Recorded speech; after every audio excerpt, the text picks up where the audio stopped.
All right, there's a bit involved, but that's how that looks. It's a little ugly, but it works. ShopDog says, "This is great. I'm getting all the pets. Welcome back to the Pontiac." So the other day, some tubing came in, and I welded it in. You can see it a little easier from this side. So, and they're not the prettiest welds, but they're very, very strong. And that one you can see pretty good. And now we're real happy with that. So these seats are actually going to go home with them today to go out and get custom reupholstery. I think we've got them talked into seat heaters because this is a big cab to be heating. So on a brusque morning like today where it was 20 some degrees, you know, getting a little warmth from the seat while you're waiting for the heater to fill this space, that'd be kind of nice. You know, I'm not sure what they're working on. We did abandon the I Did It column. It's just not going to work out for us. The biggest problem we have with it is he wants to use his steering wheel. So this is 3 5/8, and I happen to have an I Did It column in the Henry, so you can kind of see. Now this is the steering wheel that was in the Henry, you know, just one off the floor kind of thing. See the size difference? You know, that literally fits inside the cap. So if you tried, oh, and I've been working in the Henry, obviously. If you try to put that in there, it's going to have this giant gap. In fact, I think they were even able to actually put it on. Oh, yeah. Oh, God, look how terrible that is. And we couldn't come up with a solution that would look nice. So we've abandoned that column, even though we like them and everything's new. That 4-inch headstock instead of 3 5/8 is a problem. But we still want tilt. So he did find was it a 66 Grand Prix? Yeah, but it was out of a Grand Prix? Yes. No, this one was out of a Catalina. Okay. So out of a Catalina, he found a used column, and you know the seller claims that bearings are good and everything's good. It is a column shift car, not a floor shift, but you know, like everybody else in the world, we can just pop a pin and fill that nub in. But factory tilt, and it will fit our steering wheel, and it will just bolt in, which means we're not playing rag joint games. So, and it's cheaper, honestly, and we'll paint to match. So that's the solution there. We've spent an awful lot of time trying to sort that out, which does mean I'm going to have to convert the turn signal switch to the 69 and later style, but that's fine. That'll be doable.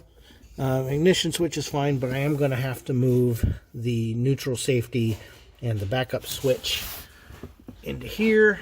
That's not the end of the world. We'll just pop connectors on here and run them out and around. Be nice and simple that way.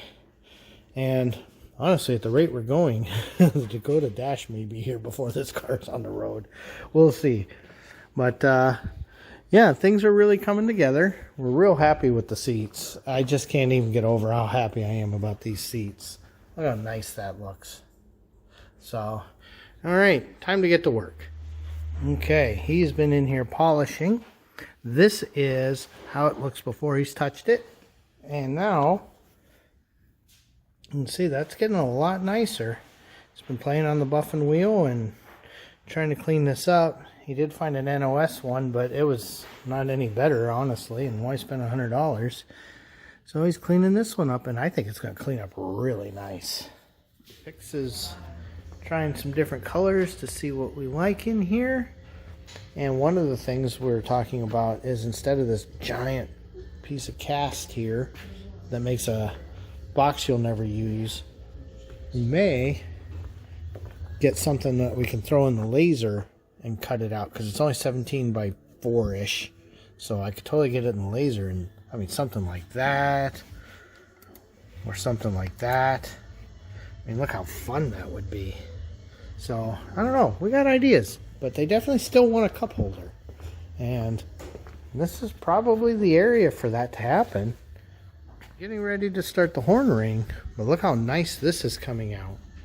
So between some buffing wheel action and a little Dremel buffer to get into the crevices, that's really come a long way. Now this underside was already really bad in the beginning, but now it's really coming along. It was really How's easy. the face looking? The face is okay. I realized I didn't really have to dig too much Well, into here yeah, because that that ring. covers it. Yeah, that ring just does a pretty good job. So now, getting after the ring and some plastic polish on the... And some nice flat paint. Yeah, and you have plastic polish. And we have plastic polish. In dynamatting, I've been working on saving this cable. So if you recall, this was pretty much seized. So we've just been adding a little WD, working it, spinning it, rotating it, working it. It's impossible to do with one hand, but it is getting better.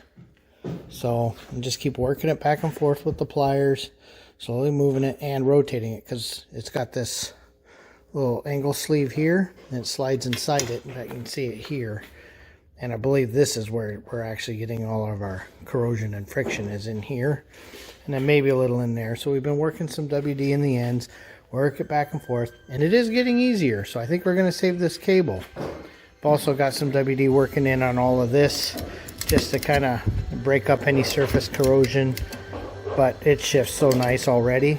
Not too worried about that. Okay, so now you can see she's moving, and it's just getting better and better and better. So we're actually to a point where I can actually use the shifter to do it. So you can feel still a little resistance, but not like it was. Well, before you couldn't even do it.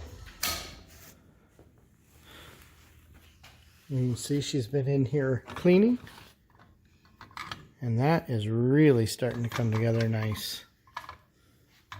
Now we have learned that we're still going to be playing some rag joint games, but boy, that's really coming out nice. It's worth all this hassle to keep this cool old steering wheel if we can. If it was all trashed and we had to replace it, then an aftermarket rosewood wheel that fit the idea column would make sense. But for now, I don't think you can beat that. All right, I was in here carefully putting down some Dynamat in the areas where the factory stuff is loose. You can see this is coming out pretty nicely. We're real happy with this. Okay, we've been curious about mounting this thing because these are the only 3 locations that get mounted in this whole floor shifter. And you'll notice I have some bolts in backwards being held because that discovered that a 3/8 inch gap is what we have. So if I come in here, and then this is adjustable, so I just pulled it off. So that sits like that, you know, on that. So if I bring this in here where he's working, we kept going, God, it's too hard to make that fit. Well, with our 3/8 inch spacers, you know, which is what I'm showing here, then it does fit. And we thought of that because I kept looking online trying to figure this out, and then said, wait a minute, we have a manual. And look what it shows right here. So we've been trying to figure this out for a little while. But yeah, right in the manual it shows that we need spacers, and we quickly empirically found out they're about 3/8 of an inch. Before we put those down for real, we're doing one more location test. So they're getting the console together. We just threw the old carpet in. I know it's supposed to be back here, but it'll work fine because, you know, you got to have something for the console to sit against. We just want to make sure we're happy because you only get one shot. Okay, so now we've got everybody mounted. He's getting ready to lay it on top here, and we will see.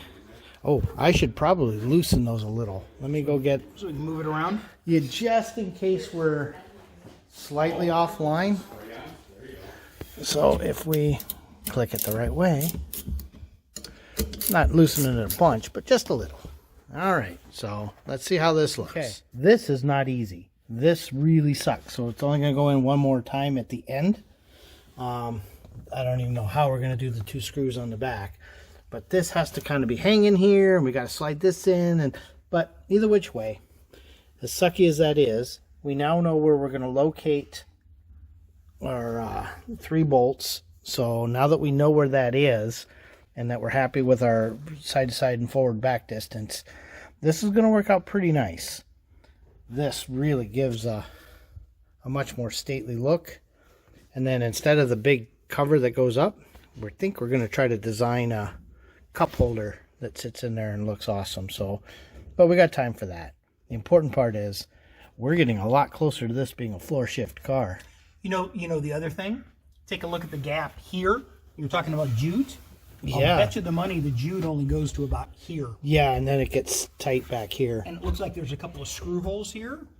Yeah, To screw which I the have. plastic into the floor. There's one here. Is there one on the other side? Yeah, there's one on that side. So yeah, they must have drilled and just did a little locator A screw. little self-tapper kind of thing. That'll be easy. Yep. So, no, this looks a lot like it belongs. The vents even look like they belong. Well, and with that, they're tidying up. We got the Rolling Stones tonight, so we're wrapping up a little early. Yeah, we're real happy with how this sits, and we can see exactly where the jute's got to come. I mean, it's obvious. It's right in front of the seat track here. That's going to just look phenomenal. Can't get over how nice this is going to be. So, this car should have always been this way. But anyway, that's it for the Pontiac today. Thanks for watching.